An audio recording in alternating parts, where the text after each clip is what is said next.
Alors, je vous propose l'étude, la réflexion sur un passage que je tire de l'évangile de Luc, qui se trouve dans le chapitre 17 de cet évangile, les versets 11 à 19. Alors, le contexte, c'est qu'en gros, Jésus est en train de quitter la Galilée, donc sa région natale, pour descendre à Jérusalem. Et voilà ce que dit Luc. Jésus, se rendant à Jérusalem, passait par la Samarie et la Galilée. Comme il entrait dans un village, 10 lépreux vinrent à sa rencontre.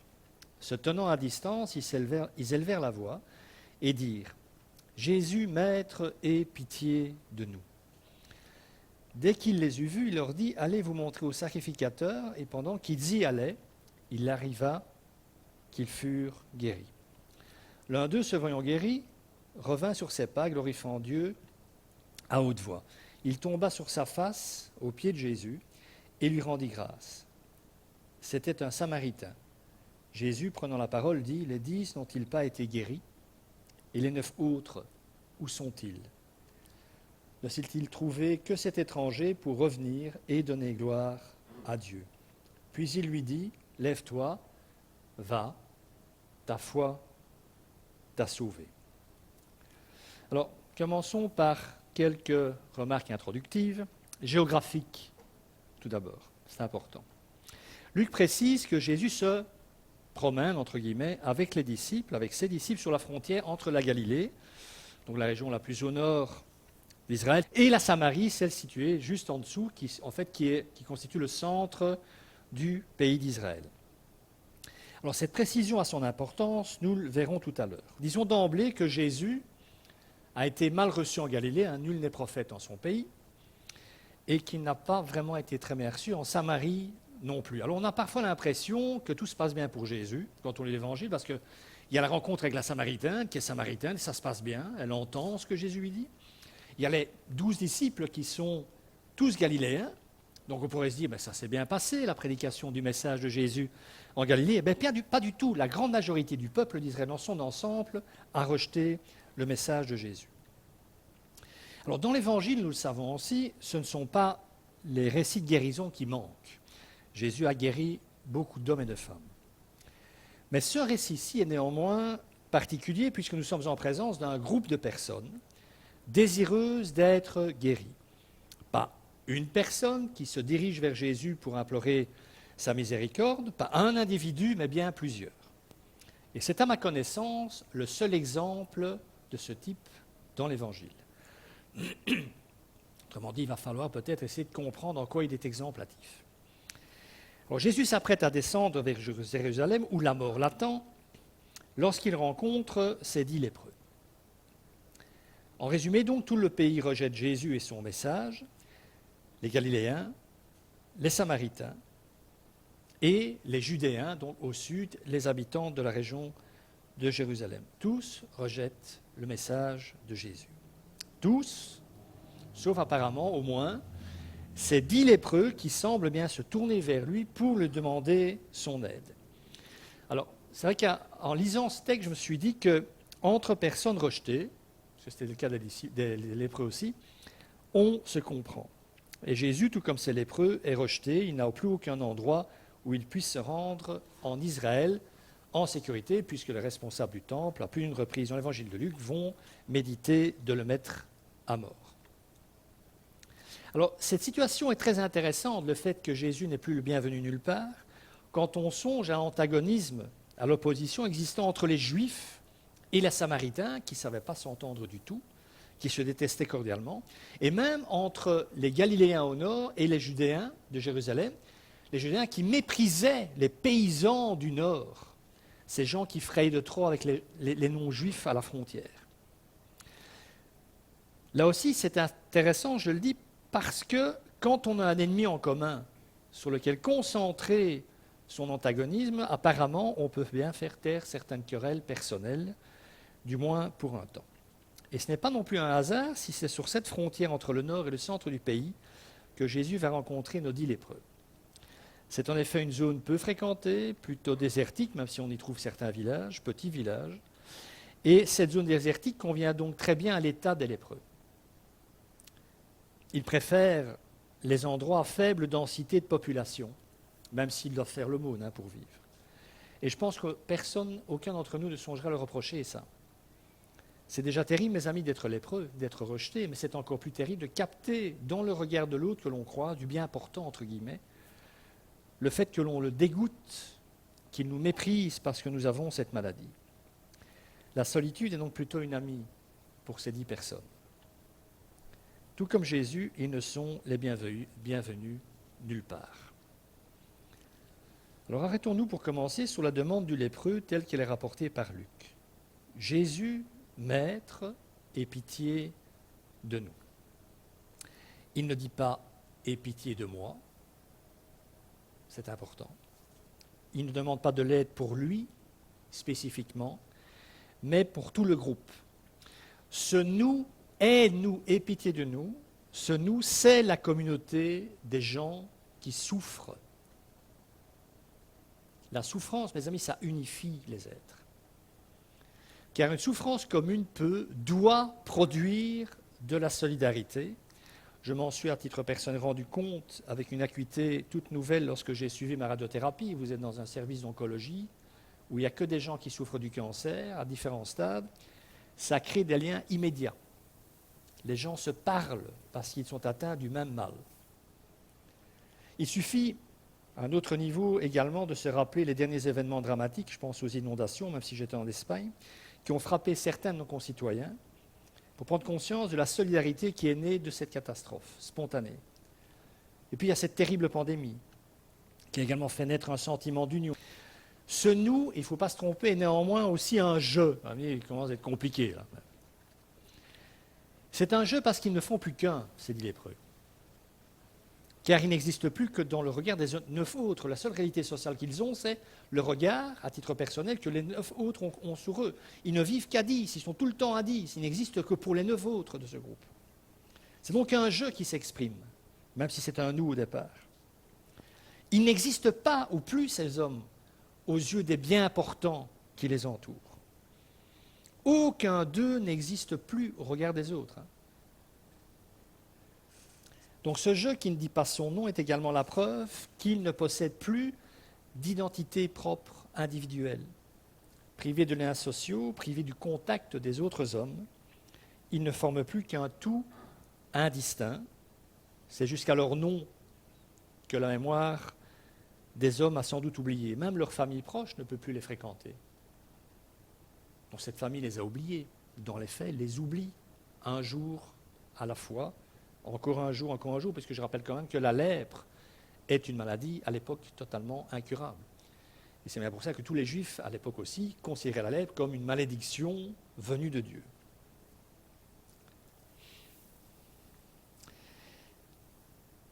Ce texte parle d'impureté. Alors, dans l'Ancien Testament, l'impureté est omniprésente, peut-être moins dans le Nouveau, quoique on est en plein dedans, là, mais je pense qu'on passe souvent à côté du véritable sens de l'impureté. L'impureté, c'est ce mal dont souffrent ces hommes aux yeux des autres hommes et de Dieu. C'est ça l'impureté. Ce n'est pas simplement un mal moral. Faire le mal, ça rend impur aux yeux de Dieu. Ça, c'est vrai. Mais c'est surtout un mal relationnel, l'impureté. C'est un impact tout d'abord au niveau des relations. L'impureté affecte et perturbe toutes les relations humaines et même les relations avec Dieu. Les deux. Elle les détériore au point de les détruire. L'impureté détruit le lien entre les hommes et avec Dieu. L'impur, quelle que soit la source de son impureté, Jésus dit cette impureté est dans le cœur, nulle part ailleurs.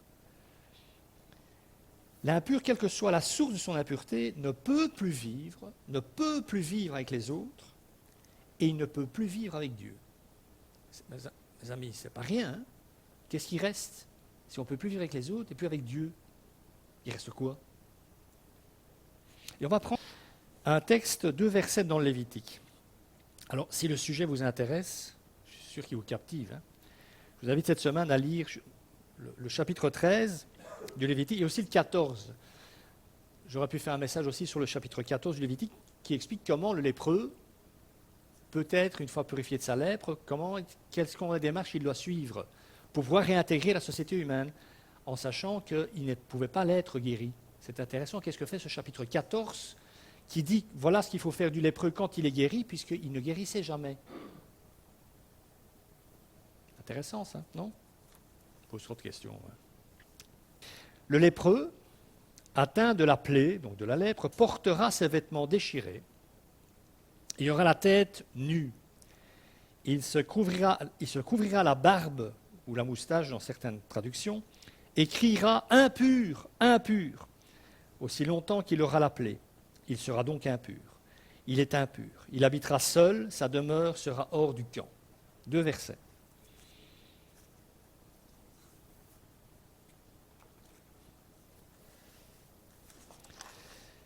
Alors, tout ce que je viens de dire, l'attitude de ces lépreux qui vont au contact, si je puis dire, de Jésus, ressort bien du texte ici, du Lévitique, j'ai une mouche, excusez-moi. Le lépreux doit se tenir, demeurer, habiter, si vous préférez, hors du camp. Alors ici, dans le Lévitique, c'est le camp d'Israël avec le tabernacle, mais c'est hors du camp.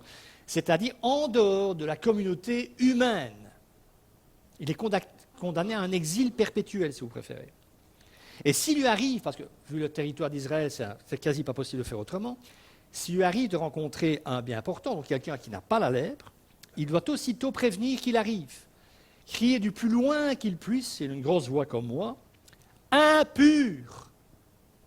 Donc, fouillez, parce que j'arrive. Vous imaginez? Il doit même, avant de crier, se couvrir la moustache. Retour! Il faut crier fort déjà.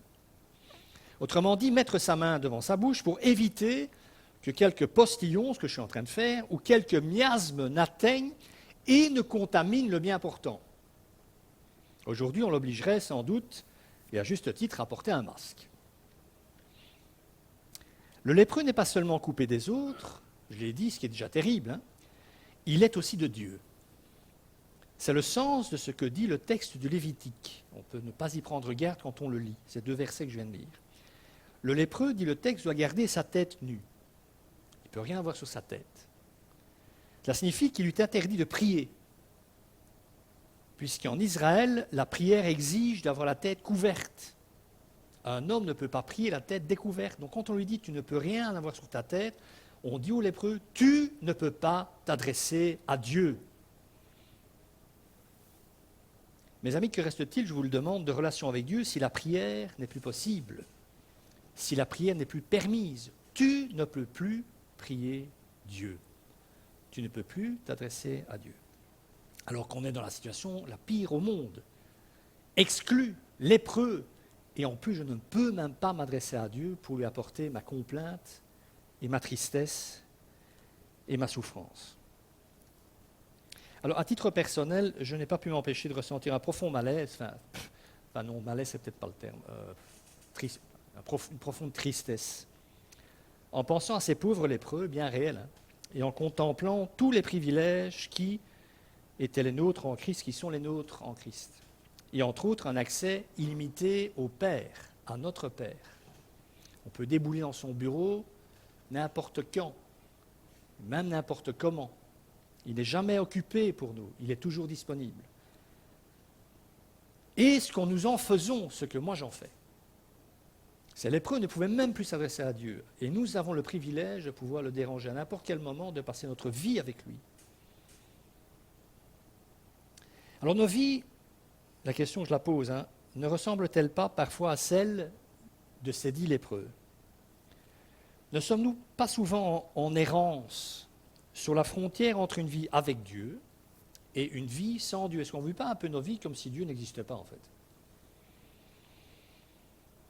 Nous sommes sans doute souillés, nous sommes rendus impurs sans doute, sans même nous en rendre compte, en rompant avec les autres et avec Dieu. Pas qu'on était obligés de rompre, nous avons rompu parce que nous sommes souillés à nouveau. Ne devons-nous pas apprendre quelque chose de l'image biblique du lépreux? On est chrétien, on ne peut plus être souillé, on ne peut plus être impur. Ah non, vraiment? Je me suis demandé si tous nos problèmes relationnels, à quelque niveau que ce soit, et avec qui que ce soit, hein, famille, amis, frères et sœurs en Christ, ça peut arriver, couple et avec Dieu, ne venaient pas du fait justement que bien qu'ayant été purifiés par le sang du Christ, hein, nous nous sommes à nouveau souillés au travers de nos attitudes, de cœur en particulier, hein, de notre égoïsme, de nos certitudes, de nos convictions, de nos revendications, de nos désobéissances, bien entendu, de notre convoitise, et que nous sommes pareils à ces 10 lépreux qui n'ont plus qu'une seule prière à adresser à Dieu, c'est « Père, prends pitié de moi ». C'est peut-être la seule prière qui nous reste parfois, mais la disons-nous. Nous devrions peut-être plus souvent envisager que nous ne sommes pas en si bonne santé que ça, et implorer dès lors la grâce de Dieu et son pardon pour être à nouveau véritablement purifié et reprendre une relation avec lui, et dès lors reprendre une véritable relation avec les autres. Vous savez qu'avec Dieu, pour Dieu, les deux sont interdépendants. Les gens qui me disent « moi c'est Dieu qui compte et les autres ils n'en ont rien à faire », on a un solide problème. C'est, je crois aussi, quelque part, ce qu'aura révélé cette terrible pandémie que nous connaissons encore aujourd'hui. Ce n'est sans doute pas ce qu'en dira un épidémiologiste, chacun son domaine, moi je suis pasteur. Ce que je relève à titre personnel, c'est un besoin des autres chez certains, chrétiens, et un enfermement chez d'autres. Certains se verraient bien continuer à zoomer jusqu'à la fin des temps. Heureux que l'on passe enfin à l'église virtuelle 2.0, ça existe, je vous assure. Certains se réjouissent de ça. On est dans sa bulle familiale ou autre, entre soi, on a pris d'autres habitudes, et puis voilà. Oui, voilà que certains enfants de Dieu ne se contentent plus d'être lépreux, ils le revendiquent. Les autres et Dieu nous ont-ils autant manqué que ça ? Le problème étant sans doute, ce que je me permets de dire parfois, que nous n'avons plus besoin des autres, que nous les aimons. Besoin des autres, ça s'arrête très vite. Parce que demain, je peux avoir besoin de quelqu'un d'autre ou d'autre chose. Si on aime quelqu'un, on ne peut pas s'en passer. On ne peut pas se passer de la présence de quelqu'un si on l'aime. Donc je vous laisse avec ces questions. Peut-on vraiment se passer de Dieu et des autres? Nous ont-ils autant manqué que cela? Je vous laisse donc ces questions avec l'espoir que nous en ferons quelque chose, toujours l'objectif des questions qu'on pose, et que je me pose, à moi-même aussi. Alors, coupé des autres et de Dieu, le lépreux, lui, le vrai, celui qui l'est dans sa chair, est dans une situation extrême, parce qu'il est entre les morts et les vivants. De là l'exigence de la loi, l'obligeant à aller les vêtements déchirés, qui est un signe de deuil en Israël, vous le savez. Mais de quoi fait-il le deuil, le lépreux? Eh bien, nos 10 compagnons sont en deuil de leur relation avec Dieu et de toute relation humaine. C'est de ça qu'ils sont en deuil. Entre Galilée et Samarie, les 10 lépreux sont des bannis, sont des morts vivants, voyageant dans un no man's land, mais contrairement à nous, sans doute, eux le savent, eux sont au courant de leur état. Et Luc nous dit aussi que les lépreux avertissent Jésus de leur arrivée. Et en cela, ils obéissent scrupuleusement à la loi de Moïse, qu'on a lu dans le Lévitique. Ils crient bien à Jésus qu'ils arrivent. Ils disent, en disant ça, qu'ils connaissent la loi, qu'ils s'y soumettent, qu'ils y obéissent scrupuleusement à cette loi de Moïse, parce qu'ils avertissent. Et ils ont ça en commun, le Samaritain. Bon, il y en a un, il y a peut-être d'autres dans les 10, bon, il y en a au moins un qui est authentifié. Mais imaginons que les 9 autres soient des Juifs, entre Samaritains et Juifs, c'est la guerre perpétuelle, sauf dans ce groupe où ils obéissent à la même loi de Moïse. Parce que la loi de Moïse, c'est le seul texte de l'Ancien Testament sur lequel les Juifs et les Samaritains étaient d'accord quant à l'inspiration. Donc, ils y obéissent, ils préviennent Jésus. Scrupuleusement, ils préviennent Jésus. Ah oui? Vous croyez? Vous vous rappelez du texte? Est-ce qu'ils crient « impur, impur » ? C'est ça qu'ils crient? Ils ne crient pas ça, Ils disent quoi? « Prends pitié de nous, maître. » Petite entorse à la loi quand même. Ils ne crient pas « Fais attention, éloigne-toi, nous sommes impurs ». Non, non, non. Ils crient « Prends pitié de nous ». Donc de toute évidence, en faisant cela, l'objectif de nos lépreux n'est pas tant de prévenir, de mettre en garde Jésus qu'ils arrivent, de tenir Jésus à distance, mais bien en fait d'attirer Jésus vers eux. en invoquant sa pitié, en invoquant sa miséricorde. Comme le fait si pertinemment remarquer Daniel Bourguet dans son commentaire sur ce passage, disponible en grec, comme vous le savez, tout en mettant Jésus en garde, en s'adressant à lui à distance, il le supplie de s'approcher, du moins avec son cœur, par sa pitié, sa compassion. En fait, la souffrance de ces lépreux est telle qu'ils osent transgresser la loi, la modifier un petit peu, tirer un peu sur le texte. Leur cri n'est de leur plus une mise en garde, mais une prière. Alors que nous l'avons vu, puisqu'ils sont tête nus, ils n'ont pas droit à la prière. Mais c'est une prière quand même. C'est une merveilleuse liberté que donne la souffrance. C'est d'ailleurs la seule qu'elle offre souvent, celle de s'adresser à Dieu du fond de sa misère. Alors, ce que veut nous dire Luc, en fait, je pense, c'est que la prière impossible, parce qu'elle est interdite par la loi, ces 10 lépreux, devient possible en présence de Jésus. C'est parce que Jésus est là que cette prière impossible devient possible. Alors, c'est sans doute ici qu'il faudrait se taire et méditer sur cette présence du Christ qui rend l'impossible possible. Mais ce serait se priver du plus merveilleux de ce récit. C'est que Jésus va accueillir cette prière et l'exaucer. Il va exaucer une prière hors la loi. La loi avec un L majuscule. Hors la loi de Moïse. Ce n'est pas la première fois que Jésus transgresse ou obéit à la loi en l'interprétant différemment. Vous savez qu'il y a eu souvent beaucoup de conflits d'interprétation. C'est valable pour nous aussi. Comment doit-on interpréter parfois la loi de Dieu? Comment je dois y obéir? Regardez la femme adultère. La loi de Moïse condamnait cette femme à mort. Et c'est ce que les Juifs voulaient faire. Il s'est passé quoi? Jésus a ouvert la porte à quoi? Au fait que si vous voulez tuer cette femme parce qu'elle est adultère, vous pouvez.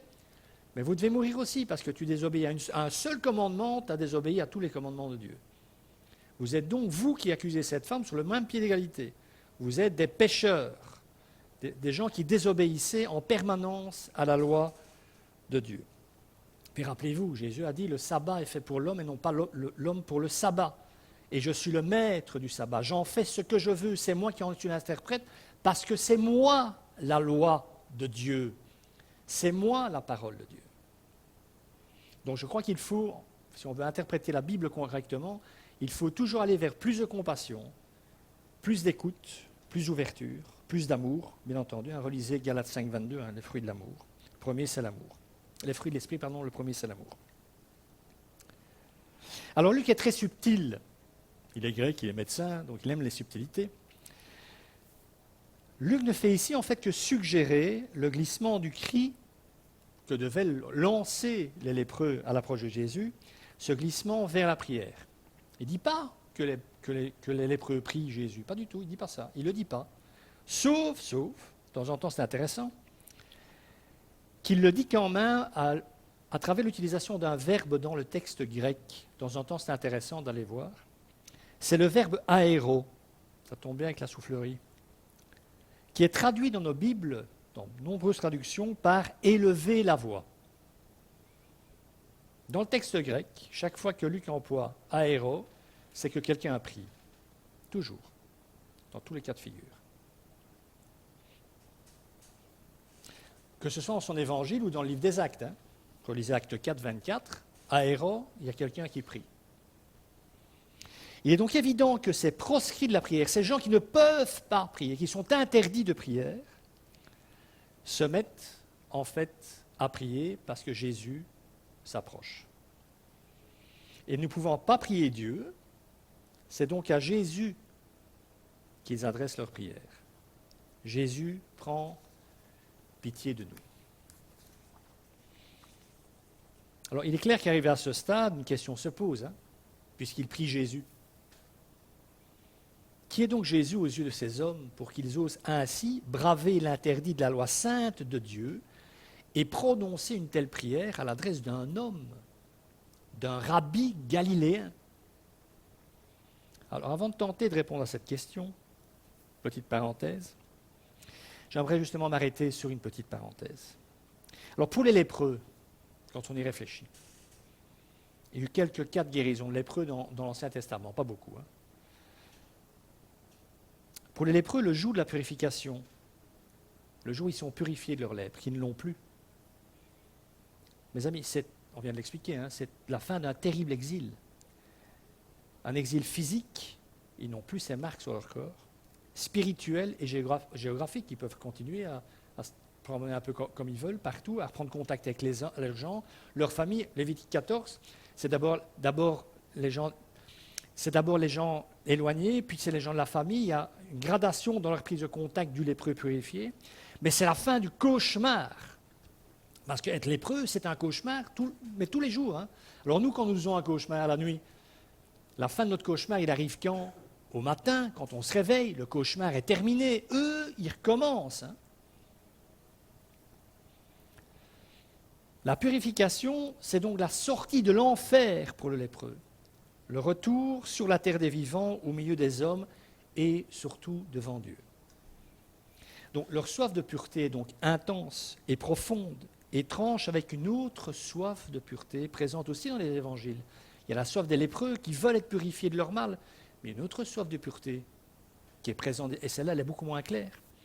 Je parlais de l'envie, le désir de pureté des pharisiens. Elle est aussi présente dans les évangiles, cette pureté-là. Les pharisiens aussi sont des obsédés de la pureté. Ils la recherchent, ils la désirent, ils la revendiquent même. Nous sommes des purs.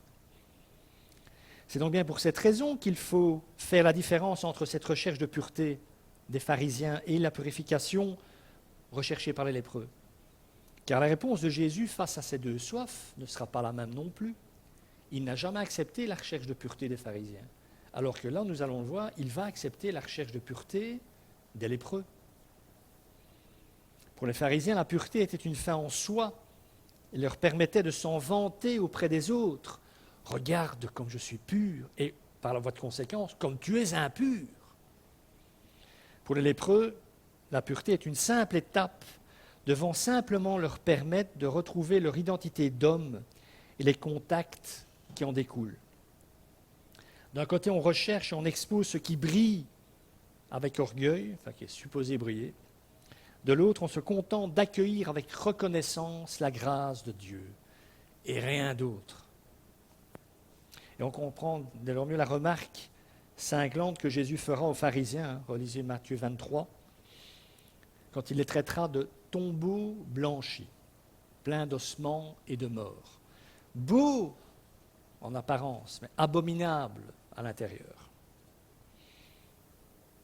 Alors, ce qui peut également sembler étrange dans ce récit, enfin moi je trouve ça étrange, c'est le choix du comment la guérison va s'opérer. Il y a beaucoup de guérisons, hein. Jésus a fait beaucoup de guérisons. Je prends un exemple. Un autre lépreux, dans l'évangile de Marc, tout au début, Marc 1, 41.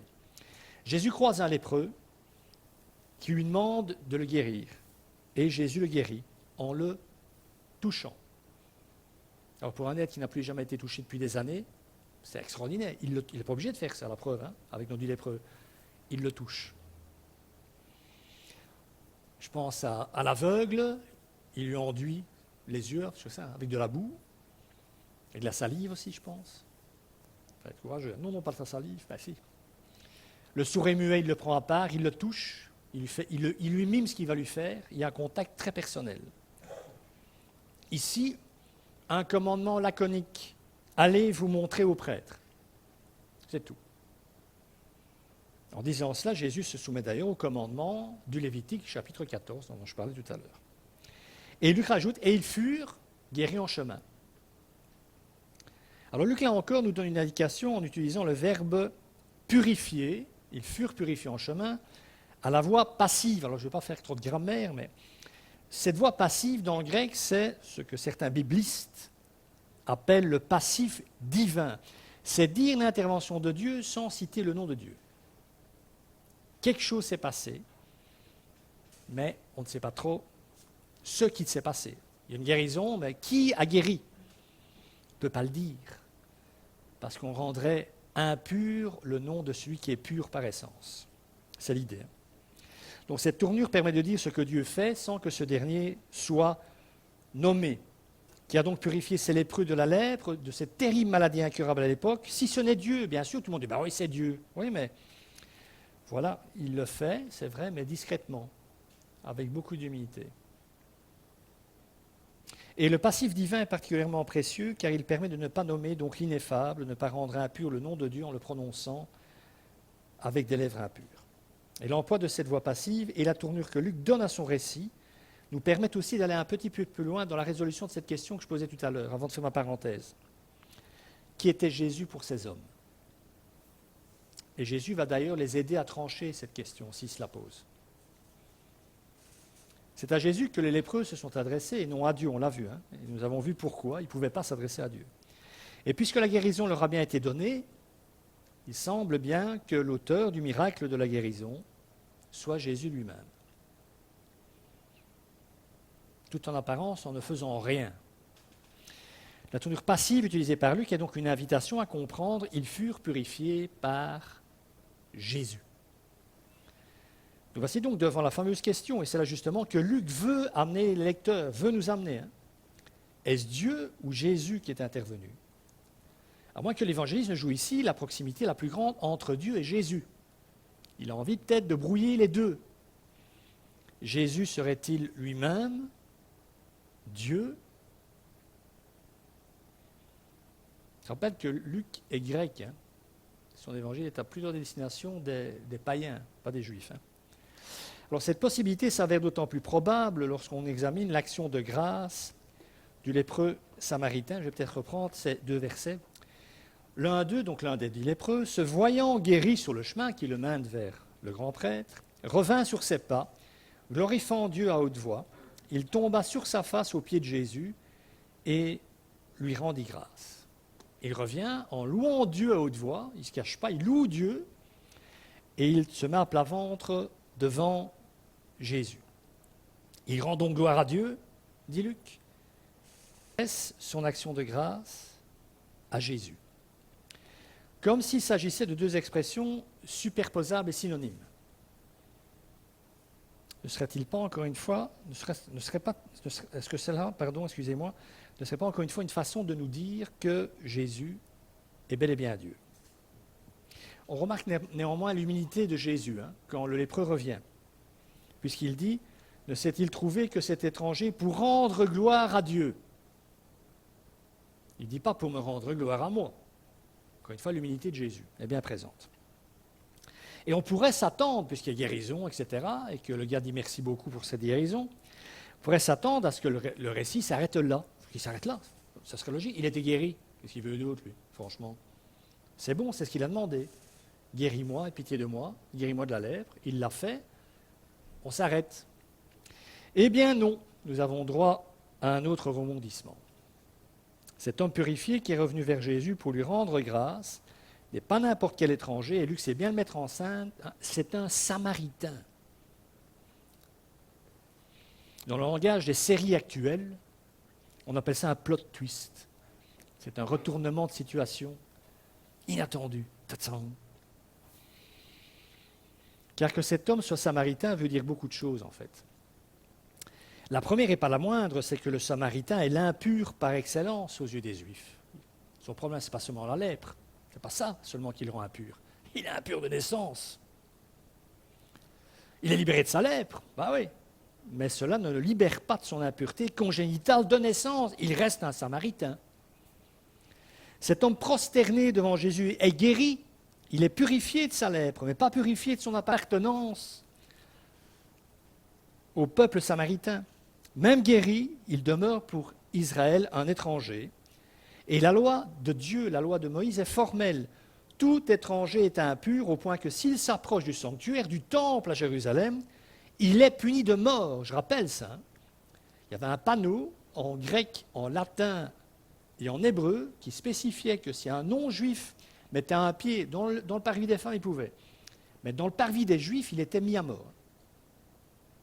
Il est mis à mort. D'ailleurs, rappelez-vous dans le livre des Actes, quand Paul accompagne deux ou trois juifs pour faire leur ablution dans le temple, les juifs le voient et ils pensent que Paul, vu sa doctrine, a amené des non-juifs dans le parvis du temple et ils essaient de les tuer. Le Samaritain, il ne peut pas aller dans le temple, il ne peut pas aller dans le parvis des Juifs, où il sera mis à mort. Il reste un impur. Le Samaritain va donc exprimer une autre demande. Il a été purifié de sa lèpre, merci beaucoup Jésus, mais il ne va pas s'arrêter là, parce qu'il a compris quelque chose. Alors cette demande est quasi silencieuse, en fait elle est silencieuse. En tout cas elle peut nous échapper. Cette demande est silencieuse et peut nous échapper parce qu'elle va simplement se manifester par une attitude que l'ancien lépreux samaritain va prendre. Le Samaritain rend grâce à haute voix, c'est vrai, à Dieu, mais en se prosternant. Ah là, on a un problème. On a un solide problème. C'est très étrange, car normalement, lorsqu'on rend grâce, on est debout et on lève les mains au ciel. C'est une attitude que Jésus lui-même prendra souvent, entre autres dans l'évangile de Jean. Quand il rend grâce, juste avant la multiplication des pains, il lève les yeux au ciel, il ouvre les mains, merci Père, il prie. Enfin, le texte ne le dit pas, mais cette attitude, c'est merci Père. Devant le tombeau de Lazare, en Jean 11, je te remercie Père de ce que tu m'exauces toujours. Voilà. Il rend grâce. Dans beaucoup d'églises, ça se perd, c'est peut-être dommage. Dans les assemblées de frères avant, quand on rendait grâce au culte, on se levait pour rendre grâce à Dieu. C'était le sens. Non, tout le monde reste assis, tout le monde s'en fout, plus personne ne réfléchit. Je ne dis pas qu'il faut se lever quand on prie, voilà. C'est le cas de mes soucis. Si avec ça comme problème dans l'église, ce serait merveilleux, on aurait plus ce problème-là, moi je serais le plus heureux des pasteurs, hein, on en a d'autres. Hein. Mais ce n'est pas ce que le Samaritain fait. Il n'est pas debout, nous dit Luc. Il se prosterne, autrement dit, il se met à plat ventre. Il tomba sur sa face aux pieds de Jésus, dit Luc. Or, quand on se prosterne, mes amis, on n'est plus dans l'action de grâce, on n'est plus dans le remerciement, mais dans la supplication, il implore à nouveau. Oui, mais il a été guéri, qu'est-ce qu'il peut bien implorer, lui? Alors, vous pouvez relire les évangiles, hein, vous y verrez de nombreuses personnes se prosterner devant Jésus en position de demande. Hein. C'est bien une position de demande, il redemande quelque chose. Pierre adoptera cette attitude, un démoniaque, Jairus, la femme souffrant de perte de sang, etc. Il y a une très longue liste. Ceci éclaircit que signifie alors l'attitude du Samaritain qui se prosterne tout en rendant grâce. Mais je crois qu'il suffit de faire une simple addition. Il rend grâce pour sa guérison, mais par sa prosternation, il demande encore autre chose à Jésus. Alors, si nous examinons notre propre cœur, nous nous rendrons compte que c'est souvent comme ça que ça se passe. Nous rendons grâce, moi j'espère, mais en même temps, nous avons tellement de choses à demander à Dieu, c'est aussi dû à notre statut, à nous les enfants de Dieu, tellement au bénéfice de la grâce, ayant tous tellement besoin de l'aide de Dieu pour ne pas sombrer au quotidien dans le péché, pour en être libérés, pour en être purifiés en permanence au quotidien. On est tout le temps dans cette ambivalence. D'ailleurs, dans de nombreuses églises, lors du culte, on interdit parfois toute forme de demande. Le culte n'est pas un endroit où on demande quelque chose à Dieu. Parce que le culte est là pour rendre grâce, pour dire merci. Il ne dit pas merci en demandant. Je suis assez d'accord avec ça, pédagogiquement parlant, pour que les gens comprennent le sens des choses. Mais il n'empêche que cela limite l'expression de la vérité de nos vies devant Dieu. Des gens qui chantent des cantiques, gloire à Dieu, mais où en est leur vie véritable? Est-ce qu'ils n'ont pas plutôt besoin de se mettre à genoux et de demander pardon? Est-ce qu'il y a de la place pour ça? Oh mon Dieu, il s'est mis à genoux. Eh bien, j'espère bien.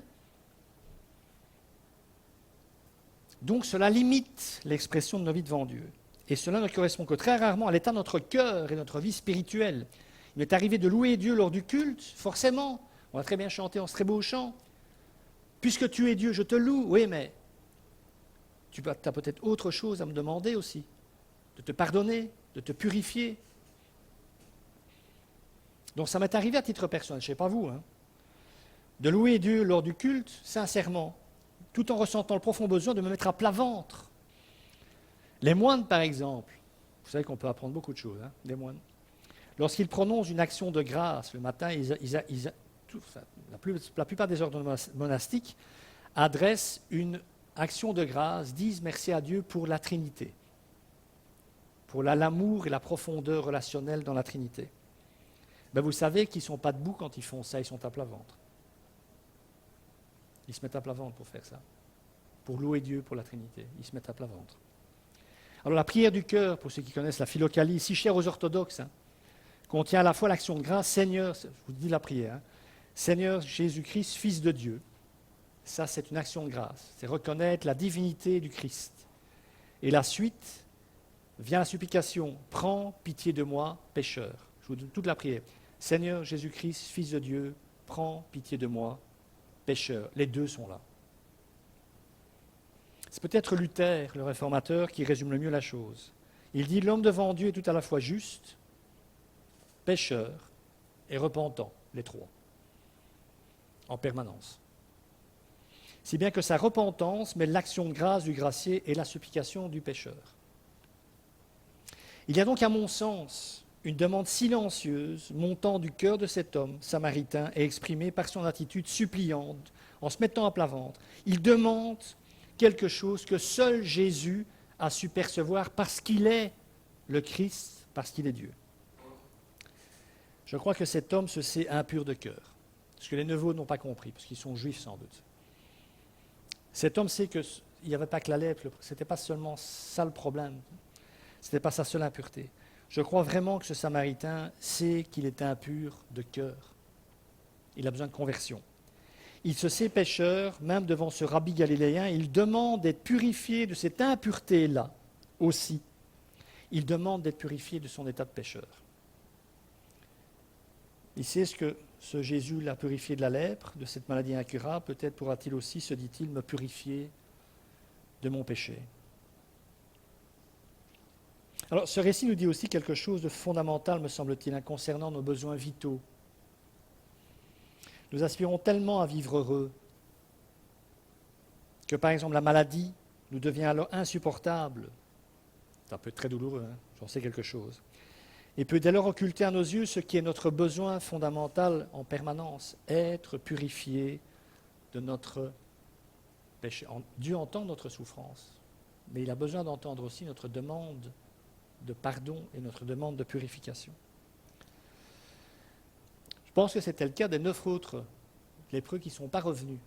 Leur problème, c'était leur maladie, quoi. C'était un solide problème, bien d'accord, C'était le seul. Merci Seigneur, tu m'as guéri de ma maladie. Ciao. Dans certains milieux chrétiens, c'est encore un peu le centre. Il te guérit de tout. Et après, surtout que là, il ne guérit de rien, en fait. Donc, pour nos 9 autres lépreux, la lèpre était le problème dont il fallait se débarrasser pour être heureux, redevenir un tant soit peu heureux. Alors, nous fonctionnons encore très souvent comme ça, je pense. Nous demandons à Dieu de régler certaines choses qui nous compliquent la vie, tout en négligeant totalement ce qui est véritablement important et qui pourrait peut-être libérer beaucoup de choses de positives dans nos vies. Ce qui me fait dire que Dieu n'a souvent rien à nous dire sur les choses qui nous préoccupent et tout à dire sur les choses dont nous ne faisons aucun cas. Tel est donc le paradoxe de notre situation. Nous avons le cœur gonflé de reconnaissance envers Dieu, j'espère en tout cas de temps en temps, et en même temps nous languissons d'être guéris de cette attraction terrestre qui nous pèse encore tant. Nous sommes du ciel, nous y aspirons, là encore j'espère, et dans le même souffle, notre réalité nous rappelle à l'ordre, le ciel est en nous, mais nous le portons encore dans des vases de terre. Ce Samaritain, lui, il connaissait son besoin véritable. Et nos traducteurs ne s'y sont pas trompés de temps en temps. Alléluia! Puisqu'ils ont traduit le verbe sozo, qui signifie guérir, en grec, par sauver. Ta foi t'a sauvé, dit Jésus. Ce verbe a en effet les 2 sens dans le grec qu'ils auraient pu traduire. Ta foi t'a guéri. Oui, mais de quoi? On a bien traduit en traduisant sauver. La différence de sens entre la guérison de la lèpre et celle du péché est encore plus explicite sur la plume de Luc lorsqu'il utilise le mot, excusez-moi de faire encore un peu de grec, katharizo, qui signifie purifier, quand il s'agit de la lèpre. C'est le verbe que Luc emploie pour dire qu'ils ont tous été purifiés de la lèpre. Par contre, il emploie le verbe tsozo quand il s'agit du cœur du Samaritain. dans sa deuxième demande adressée à Jésus. Là, il change de verbe. Le lépreux samaritain a donc été purifié de sa lèpre et sauvé, libéré, purifié de son péché. Il est un homme nouveau.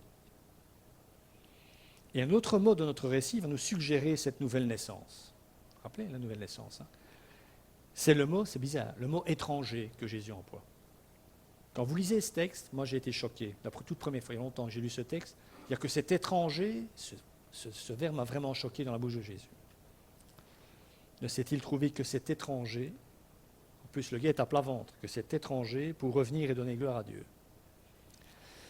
Donc ce mot étranger, à première lecture, ne nous semble pas très sympathique, hein, même dans la bouche de Jésus, il faut être honnête. En tout cas, dans ma lecture, je ne trouve pas ça sympathique comme appellation. Ça sonne condescendant, péjoratif, limite, raciste. On a l'impression que Jésus était un juif. Samaritain, c'est étranger. Ça pourrait être, après tout, puisque ce Samaritain, hein, je vous l'ai dit, pour tout bon juif qui se respecte, est un paria, un moins que rien. Alors, il n'y a rien de tout ça dans la bouche de Jésus, je vous rassure. Hein. La preuve, c'est que pour bien traduire qu'il est, le mot grec utilisé ici, étranger, n'est pas celui qu'on utilise dans le langage courant pour parler d'un étranger en grec. Luc n'emploie pas le bon terme. Le mot étranger, le plus usuel en grec, est xénos. C'est le mot que l'on retrouverait dans la bouche de Marine Le Pen si elle parlait le grec ancien. Elle parlait de xénos tout le temps. C'est le terme qu'on emploie pour les étrangers. Ce mot-là, c'est clair, il est chargé de mépris, vraiment, même dans le grec. Hein. C'est le mot que l'on retrouve parfois, ou partout dans le Nouveau Testament pour dire étranger, sauf une seule fois, où c'est un autre terme qui est employé, dans tout l'Évangile. Devinez où se trouve? Dans notre passage. Jésus utilise ici le mot allogenes. Non, rien à voir. Allogenes, qui se traduit aussi par étranger. Donc c'est bien traduit, mais qui signifie qu'il y a une autre origine qui est née, littéralement, qui est née autrement, qui provient d'ailleurs, si je peux le dire comme ça, d'une autre naissance. Donc dans la bouche de notre Seigneur, ce mot fait sans nul doute référence, donc je l'ai dit, à la nouvelle naissance dont il parle avec Nicodème lors de son fameux entretien. Il n'y a donc aucun mépris dans le chef de Jésus en utilisant ce mot, mais bien plutôt de l'admiration de ce que cet homme est né d'ailleurs. Son origine a changé. Il n'est plus samaritain. Cet homme qui, il y a encore peu de temps, était un lépreux et un paria, est à présent né de l'Esprit de Dieu. Cet esprit, nous savons qu'il supprime toute impureté congénitale, car en lui, dans l'esprit, rappelez-vous, hein, Galates 3,28, il n'y a plus ni juif, ni grec, ni galiléen, ni samaritain. Jésus voit en cet homme un homme que l'Esprit Saint a engendré, saisi, façonné, conduit, purifié. C'est ça que Jésus voit. Dans l'humble demande de cet homme, Jésus a su entendre le gémissement de l'Esprit Saint. Tout ce que le Samaritain a exprimé, sa foi, son retour vers Jésus, sa prosternation, son ouverture de cœur, son action de grâce, sa soif de pureté intérieure, tout cela est pour Jésus le signe que l'Esprit Saint a fait son œuvre en lui. Christ, dont le regard perce les cœurs, a vu dans celui du Samaritain la présence du Saint-Esprit. Cet homme est né d'ailleurs. C'est aussi la bonne nouvelle pour chacun d'entre nous.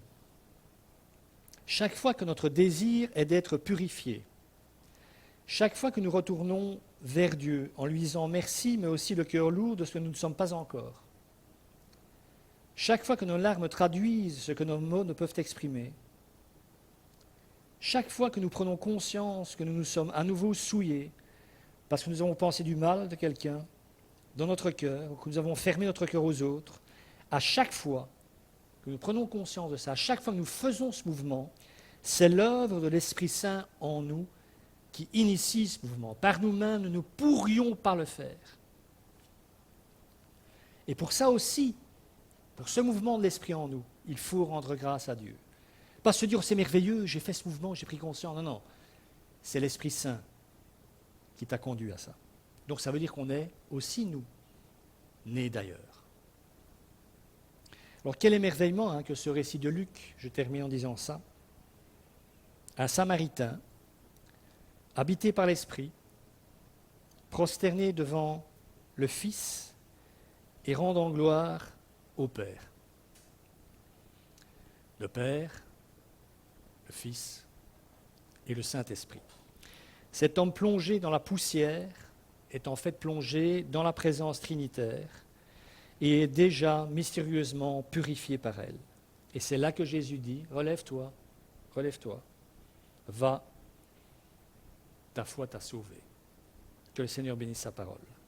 Amen.